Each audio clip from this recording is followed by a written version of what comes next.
সাইয়েদনা আদম বললেন, এরা কারা? আল্লাহ বললেন, তোমার বংশধর। সাইয়েদনা আদম বললেন, আল্লাহ, ওই যে একটা রূহ দেখা যায়, এটার নাম কি?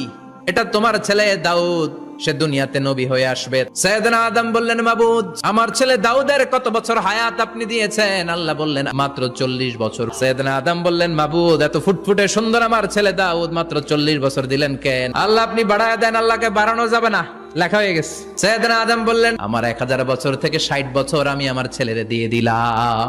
আর আদম আলাইহিস সালাম পেয়েছিলেন 1000 বছর, 60 কমে গেলে রইল কত? 940 বছর পৃথিবীতে থাকার পরে মালাকুল মাউত চলে এসেছে। এসে বলল, জিতু আন আকবাদা রূহাক, রূহ কবজ করতে আসছি। আদম আলাইহিস সালাম বললেন, রূহ কবজ করতে আসছো মানে? আমি বাঁচবো 1000 বছর।